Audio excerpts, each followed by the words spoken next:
Welcome to the Startup Espresso. I'm Hall T. Martin, the host of the show, where we talk about raising funding for your startup and the time it takes to have an espresso. I hope you enjoy this episode.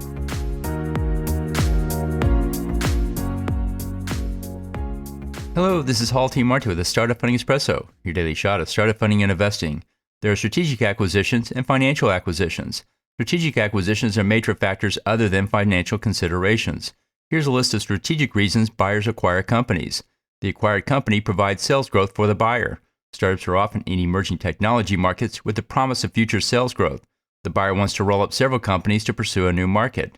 Collecting a group of startups into an acquisition can provide a competitive advantage. The buyer wants to improve their competitive position. By purchasing a startup, they can build their competitive advantage. The buyer may want to integrate vertically. By buying their supplier, a company can build a stronger supply chain. The buyer may want to gain access to a new market that requires a license. By buying a company with a license, they overcome regulatory barriers.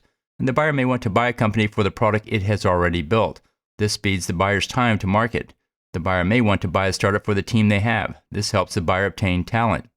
Consider these reasons in selling your business to a company for strategic purposes. Thank you for joining us for the Startup Funding Espresso, where we help startups and investors connect for funding. Let's go start us into today. Hall T. Martin is the director of Investor Connect, which is a 501c3 nonprofit dedicated to the education of investors for early-stage funding. All opinions expressed by Hall and podcast guests are solely their own opinions and do not reflect the opinion of Investor Connect. This podcast is for informational purposes only and should not be relied upon as a basis for investment decisions.